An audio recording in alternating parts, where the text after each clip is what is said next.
I want him dead! I want his head on this piano!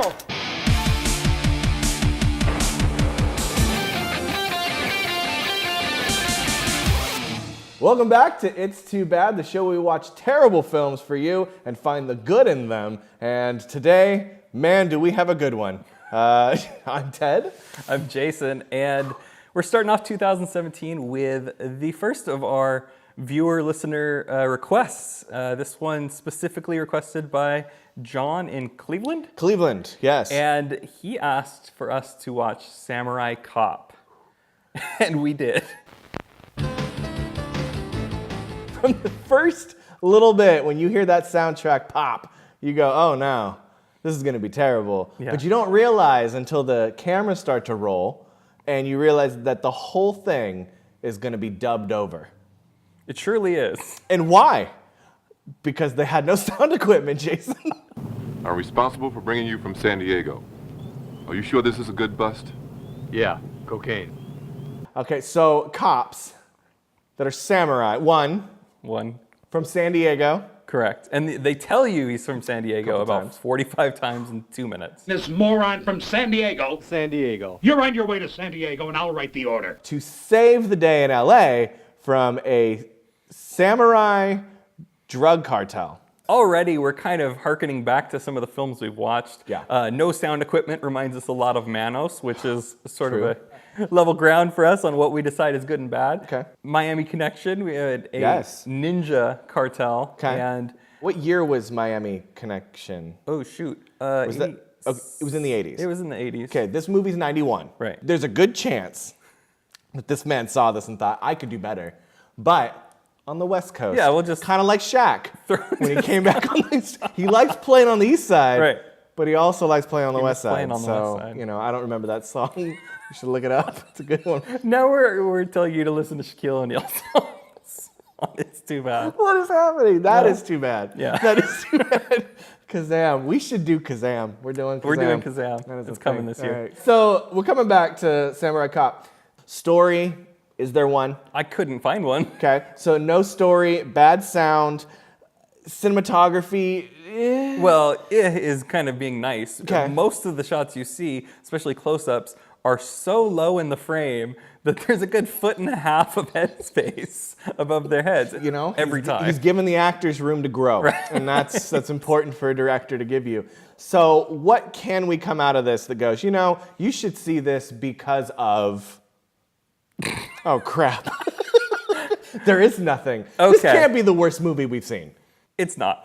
Part of the reason why you would watch it is for the ridiculous writing. True. The writing, the dialogue in this film is so immature, I guess would be the word for it. To me, it seems like a 13-year-old wrote the script. Everything that happens in it is just like his dreams of what he would do if he made a movie. He wants to do a buddy cop movie. You know, he's got the wisecracking sidekick. He's got the buff, long-haired Fabio type that is the main character. And he gets all the chicks. And so... He does. He does get all the chicks. All the chicks. Like Every if there's a chick chick in in that the movie, he's getting. He's save one.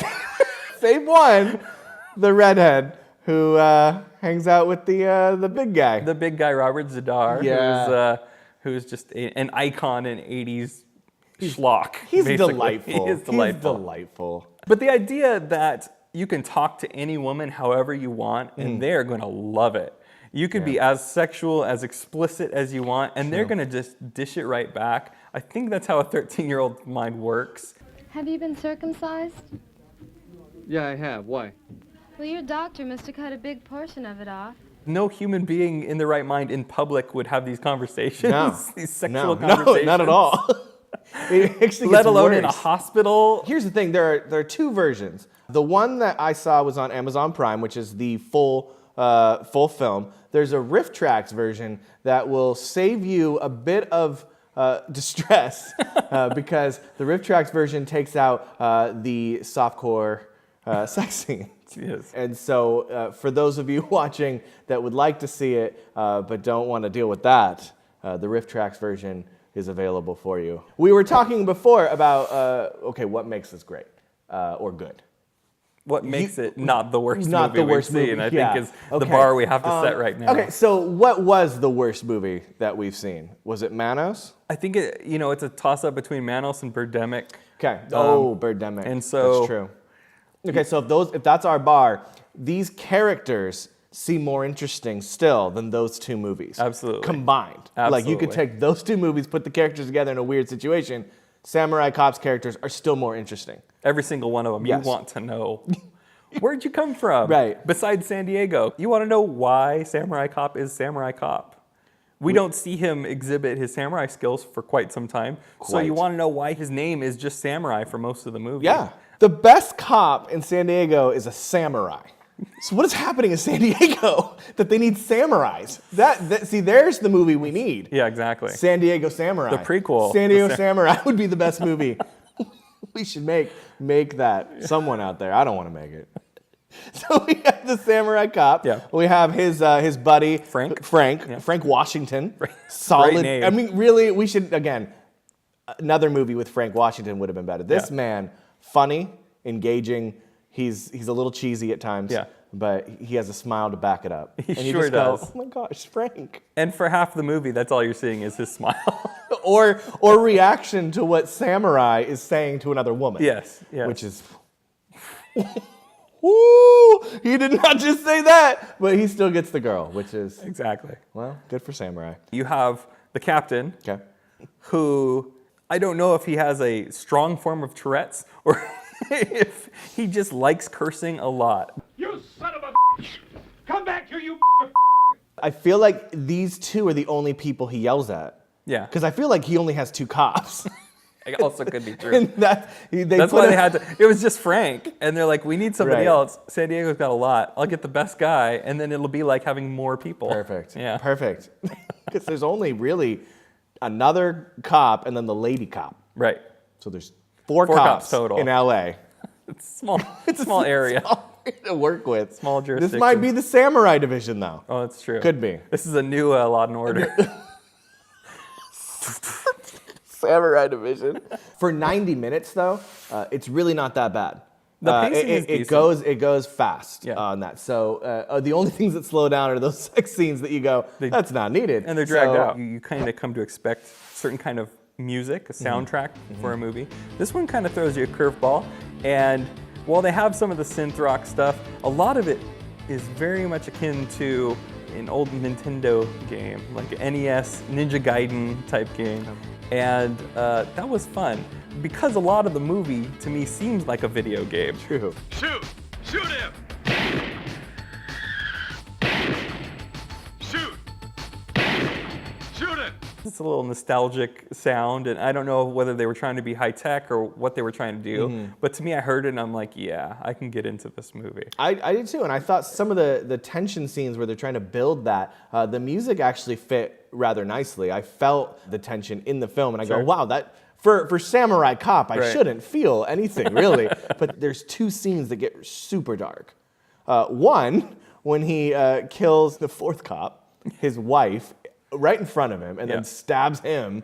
I did not expect that. And then the other one is when he's pouring hot grease on the lady cop. Yeah. And I remembered thinking about the music and going, wow, they actually did a really good job matching the music. Obviously, if you put a John Williams score on this, the movie's going to look even worse. Yeah. So they did pick the right music for the movie. With bad writing, poor directing, poor acting. Now I'm telling these son of a bitches that we respect the Japanese of this country who are honest businessmen. There's thousands of laughable moments, but they're unintentional. So is that a good movie? No. No. That does not make a good movie. No. It makes a funny movie to watch, but still so awkward at times that it's kind of hard to watch at certain points. Yeah. And I'd seen it before with the RiffTrax version, like we said, before seeing this, and didn't realize how many just outright sex scenes there were for no reason. The RiffTrax version just cuts those out and you don't miss anything. There's no part of the story that's gone. So I would rather listen to Mike and Bill and Kevin Right. make fun of this movie than sit through it again like I did with no commentary. We do a rating system here, if this is your first time, where we know you can't ever have a thumbs up because the movie is never that good. So our rating starts here, and it can go to unwatchable here, which I've done, I think, once or twice already in this series. That being said, if you can't watch this film by itself without the RiffTrax version, where are you ranking this? Yeah, that's a hard one. It's definitely not on par with Manos. Manos, even with commentary, is just so hard to watch. I breezed through the first viewing of it with RiffTrax. Okay. I enjoyed it thoroughly, and so I was sort of excited to see it this time around. I said, I'm going to give it the full treatment, watch the whole movie with no interruptions. So when I did that, it's where it fell short. There wasn't enough of the good stuff to keep me interested. Right. I needed the mockery. Okay. And so even with Birdemic, that was a tough one with RiffTrax. Yep. And so if that is Manos, and that was probably Birdemic, Okay. I'm going to put it probably about there, just a little Okay. above Birdemic. I would definitely watch it again with RiffTrax in a party situation where I don't have to be embarrassed for what's going on the screen. I would watch it again with the RiffTrax version just to see what it looks like, but that's the only way I'd watch it again. So I'm not going to say it's this, but I'm going to go a little bit slightly over. But because of the 90-minute mark, it actually makes it watchable, I think. Absolutely. If it went any further than that, you could already cut probably 10, 15 minutes out of this and you get the same story because there was no story. Exactly. Yeah. Well, thanks, John, for sending that one in, and we look forward to hearing from you guys Absolutely. on some more. If you like this show, go ahead and like and subscribe. Don't forget to leave your comments below. Also, check us out on our podcast. Jason, where can they find that podcast? On itstoobad.com, you can go ahead and just click the iTunes link, and you'll be subscribed and get it right there on your phone every week. Perfect. And click some of these links around. Maybe there's an episode you haven't seen. Right. And we will be back in 2 weeks for a very special Valentine's Day episode.